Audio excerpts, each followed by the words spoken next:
Good morning, everyone. This past Shabbat, we had dinner, Dini and I, with a commander in the Netzach Yehuda unit of the Israeli army.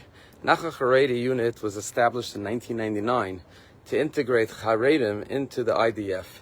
Today, there are over 1,000 Haredi soldiers in the IDF, serving on 5 different military bases. And when I asked this commander, who's been commander in the unit for 6 years now, how well do the former Haredi soldiers integrate and perform in the Israeli army, who are still religious, but they've gone into the mainstream society and joined the IDF? He said they make some of the best soldiers in the IDF. And when I asked him why, he said simply, because they're not materialistic, their physical material demands are very low, and while their physical materialistic demands are low, and needs are low, and desires are low, their spirit is very, very high. And that combination of a low focus on material necessities and a high drive of spirit and passion and love for Torah and Israel and Am Yisrael combines to make a wonderful soldier. In this week's Torah portion, we begin the book of Deuteronomy, and Moses is saying farewell to the Jewish people. And he begins by mentioning some of the mistakes they've made along the way, and one of them is the golden calf. But instead of referring directly, he rebukes them indirectly by saying the location of abundant gold. And our rabbis say that Moses was a loving father, teacher, rebuking the Jewish people to learn from their mistakes, but at the same time defending them. And what he was saying is, God, it's not completely the fault of the Jewish people that they made a golden calf, because after all, you gave them an abundance of gold. And that abundance of gold, when they left Egypt and at the splitting of the sea that they took for them Egyptians, upon your instructions, is what led them into this idolatry. And the lesson stands till today, and Moses actually says it to the Jewish people bluntly. The greatest danger to assimilation, Moses says, is not challenges and struggles and hardship and anti-Semitism. You've overcome all of those hardships, beginning with slavery in Egypt. But the biggest danger that is threatening the future of the Jewish people, Moses says, is that when you will come to the land of Israel, you will become successful and prosperous, and you will receive abundance. And that abundance will cause you to become fat and lazy and stray from the path of God. And this is something that we've seen throughout Jewish history, that the challenges of persecution and oppression were overcome by Jews in every generation. But the war against freedom and prosperity and abundance and materialism and self-indulgence, this is something that is causing countless Jews to stray from the Jewish path.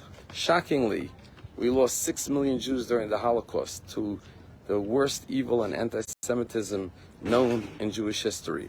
But since the Holocaust, we've lost more than 6 million Jews to assimilation in the land of abundance and prosperity. Precisely now, when it is so easy to be a Jew and to practice Judaism freely, so many Jews are straying from the path. And therefore Moses' words speak to each and every one of us that we have to maintain a modest indulgence and desire for material things and not overspoil ourselves or our children or our grandchildren, realizing, of course, that it is our vision for a spiritual life, a life of meaning, a life of substance, and that it's our self-worth, not our net worth, that determines our happiness and our fulfillment in life.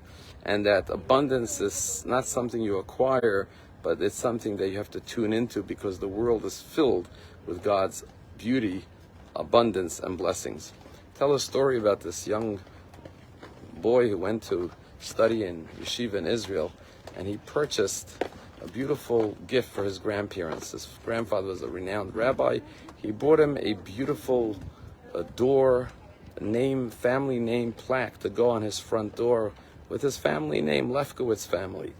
He presented this beautiful gift to his grandfather, but came back week after week waiting to see if this beautiful new door sign would go up on the door, and his grandfather had not put it up. So finally he asked his grandfather, why didn't you hang up the beautiful door sign that I gave you as a gift? And his grandfather said, I'll tell you why.